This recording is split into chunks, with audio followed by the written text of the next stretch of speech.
Welcome to the news for this, the 22nd week of 2021. I'm Matt Miller. This is Trek Zone.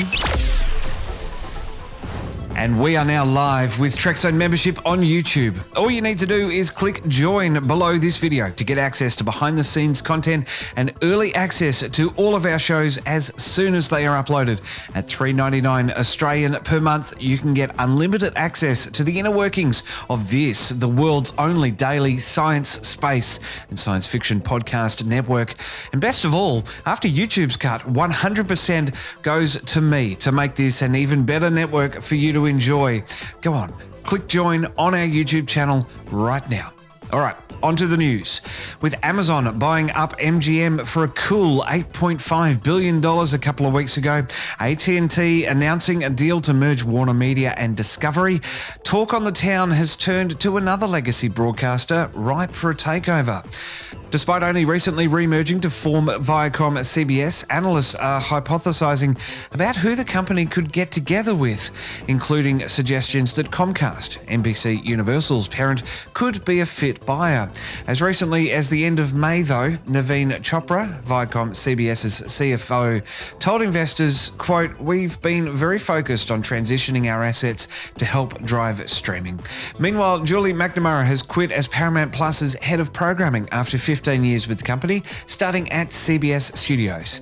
She was instrumental in getting Star Trek back together on the silver screen with Alex Kurtzman, but Deadline is reporting that contract negotiations broke down over a lack of clarity on the decision-making process.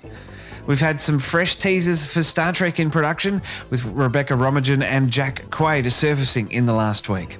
Promoting her new movie, Endangered Species, Romijn told Looper that, quote, "This is the story of the 10 years on the Enterprise, the 10 years leading up to Captain Kirk. So this is Captain Pike and number one, and Spock is a science officer. We outrank him, which is really fun, because when does anyone ever outrank Spock? That's looking like a lot of fun. Strange New Worlds coming up really soon." Romijn is also quoted as saying, "It's in keeping with the original series. They're standalone episodes. It's a little bit lighter. We are visiting planets. We're visiting colonies. We're so proud of our work so far." Meanwhile, Jack Quaid spoke with Screen Rant about the forthcoming season return of Lower Decks and where we'll find Boimler. Quote, "Life on the Titan for Boimler is great. It's everything he ever wanted. It's interesting with Boimler on the Titan. It's everything that he ever wanted, but he's still Boimler. He doesn't have much field experience, so it's a little bit of a learning curve for him and a bit of adjustment. It was a really interesting thing to play and to record." Boimler's voice actor, Jack Quaid, is quoted as saying. He goes on to say, "You could easily write us off as the funny Star Trek show, but I love that Mike and the writers made sure to make these people feel as real as possible. They grow, they change, they learn things about themselves, and they rank up, or they get demoted." I think you especially saw that in our season 1 finale. Big events happened, I got transferred, and Shax died. We're sticking to that, which is really interesting. Can't wait for Lower Decks to return August 12. Well, Canada continues to have a dedicated broadcast home for Star Trek, with CTV Sci-Fi confirming they'll be airing the latest offerings in the Star Trek catalogue. Ahead of their upfronts, Bell Media confirmed the news that had been expected by Trek news sites, with their network already home to Discovery, Picard and Lower Decks. No word yet on premiere dates, but it's likely to coincide with the American releases. We do know that Lower Decks is set for August 12, Discovery's fourth season later this year, and Strange New Worlds after that. I reckon we're getting closer to that non-stop Trek scheduling they touted a few years back. We've now got at least 3 shows ready to roll sequentially. And in some Aussie space news, Kuiva 1 has been delivered to Japan ahead of its launch to the International Space Station.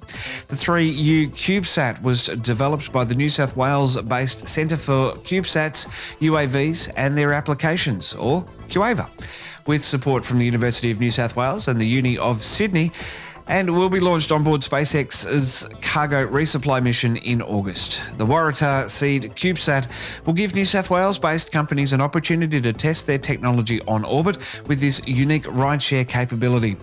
Now, whilst the launch of Kuiva 1 was originally scheduled for last year, a number of delays have meant that it only now is the satellite on its way to the launch provider in the USA via the Japanese Space Agency, who are integrating it into their deployer.